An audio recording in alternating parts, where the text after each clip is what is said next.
No, I could never fit in that. Never get in that at all. This is more like it. Now, what's the whitest thing you know? Whiter than the driven snow, whiter than the whites of your eyes? Sugar. Non-integrated, non-black, sweet sugar.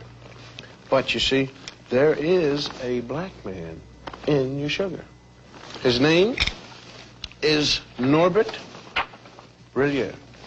Norbert Rillier in 1846 invented a vacuum pan, revolutionized the sugar refining industry. Now, you have to dig to find that fact.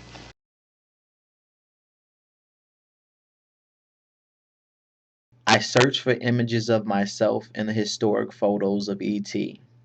My assignment was a remix of existing artifacts from the archives. I wanted to write about my people. I wanted to see faces like mine in the historical photos of the campus. Black students like me, black athletes like me. I kept searching.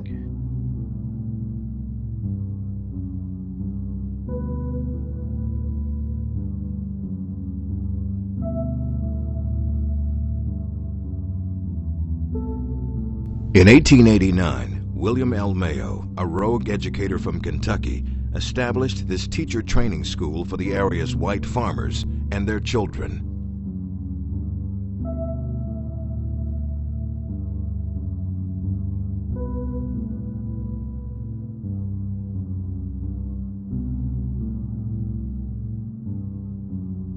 Mayo believed no student should be turned away for lack of academic preparation or funds. In terms of financial need, Sam Rayburn was typical of the students Mayo's college was designed to serve. Rayburn worked his way through by ringing the college bell, sweeping out classrooms, making fires, and doing other odd jobs, eventually earning a Bachelor of Science degree in 1903. He would go on to study law in Austin, and by 1913 represent this rural district in Washington, D.C. As Speaker of the House for 17 years, he would also help sign into law the most significant civil rights legislation since Reconstruction, the Civil Rights Bill of 1957. Indeed, Mayo's original mandate would guide the college for more than half a century.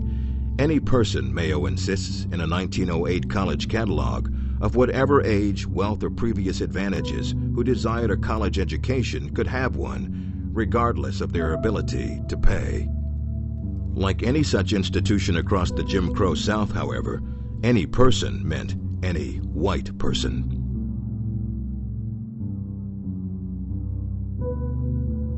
I kept searching. I did not see myself in photos of the basketball team. There were no faces like mine on the football field.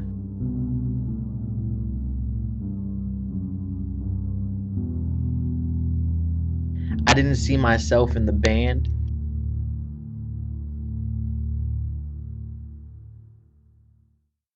At social events.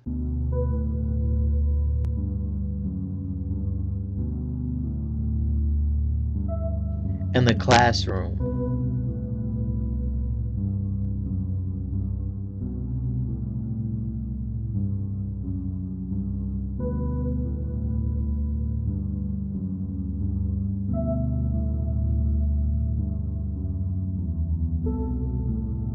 Old South Week was an event held each year by the fraternity Kappa Alpha. For the plantation owner and his family, it was an aristocratic kind of society. Gentle manners, courtesy, hospitality. Many of the ideas that we still associate with the people of the South came from the days when plantation life was in full flower.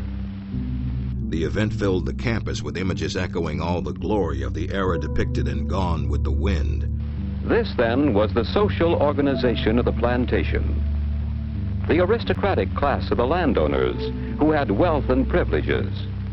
Even at the height of the civil rights movement, the event often included mock slave auctions, where fraternity pledges dressed up in blackface to play the role of slaves. And the laboring class of the slaves, who had little wealth and few privileges.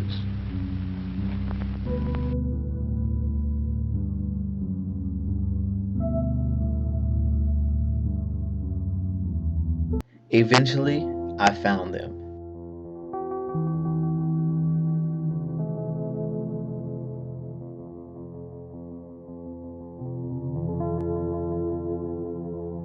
They were in fragments of slave receipts in the library archives.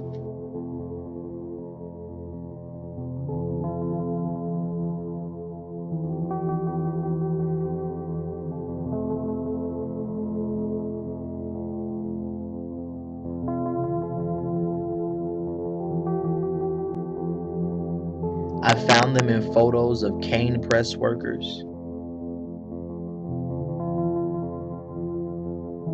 They were in records of cafeteria workers in the 1930s. In 1937, they were captured in photos of sewing room employees.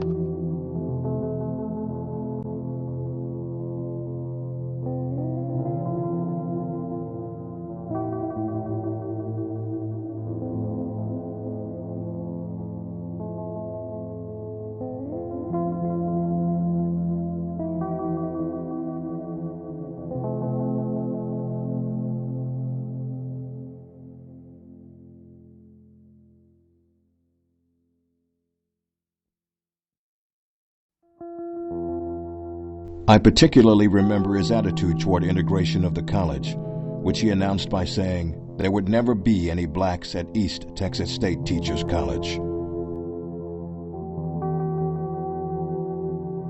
Its advocates expected that the Brown decision would cut through the dark years of segregation with laser-like intensity. The resistance, though, was open and determined.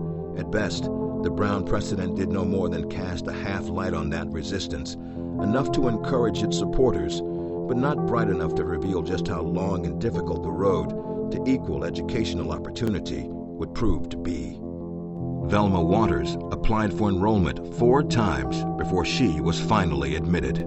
As a small child, Velma Waters would walk across the campus of East Texas Teachers College to bring her father his lunch, where he was employed as a laborer on the WPA project. But she could hardly hope to grow up and study at this whites-only state-supported institution of higher learning in her hometown of Commerce, Texas. But when we couldn't go to school here. But I was, at that time, we could only work for the university, but we couldn't have school. As Derek Bell insists, whites may agree in the abstract that blacks are citizens and are entitled to the constitutional protection against racial discrimination. But few are willing to recognize that racial segregation is more than just a series of quaint customs that can be remedied effectively without altering the status of whites. What is prejudice, and why does it exist? What do you think? Velma Waters was the first African American to enroll in classes and attend East Texas State University. Family and neighbors like Maydell Pinnell and her children would soon follow. In the case of Brown versus the Board of Education, Derek Bell insists, as in the abolition of slavery, there were whites for whom the recognition of the racial equality principle. East Texas State University recruited John Carlos from Harlem in 1966. Just 2 years after this rural teachers' college began the process of desegregation, and 1 year before Dr. Carlos would join Tommie Smith on the medal stand at the 1968 Olympics, raise a gloved fist in black unity and solidarity, and then to history. He didn't expect to find in Texas the racial issues he was seeing elsewhere across the South.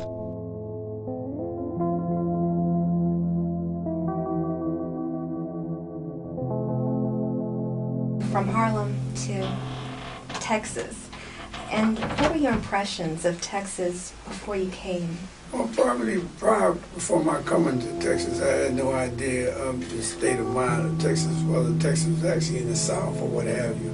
Not much. Well, the coach mispronounced my name. Oh, how do you do that? Well, you know, all the time my name was John Carlos. They knew my name was John Carlos, but right away he started calling me boy, and then he called me nigger, and I never heard the word nigger before, so that kind of like raised me up a little bit, like, what'd you say? I'm My wife kind of said, "Nah, I don't know whether he said that," but I said it was darn close. Yeah, and he better be careful.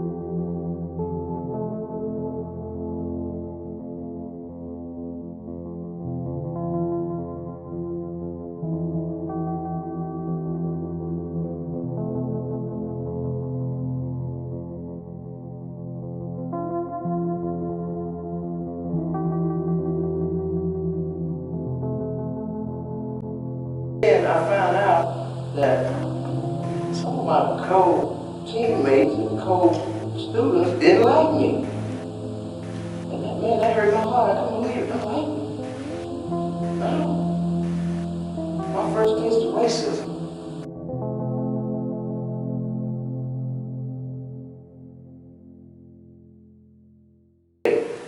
But there was a tunnel under the highway, so after practice, we'd have to run from the football field, stadium, to that tunnel, because here comes a pickup truck with guys in the bed of the truck, white guys with bricks, running saying, "Get the nigga." So then it's like, well, dang, who are these people?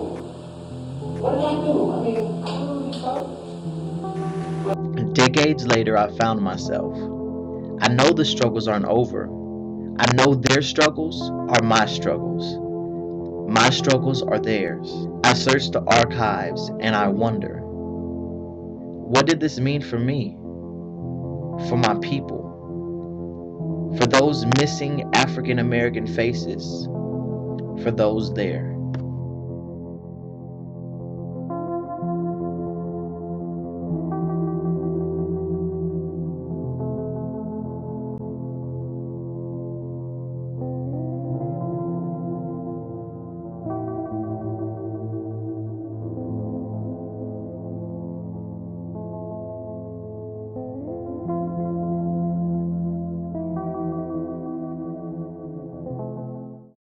It meant change.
It meant opportunity.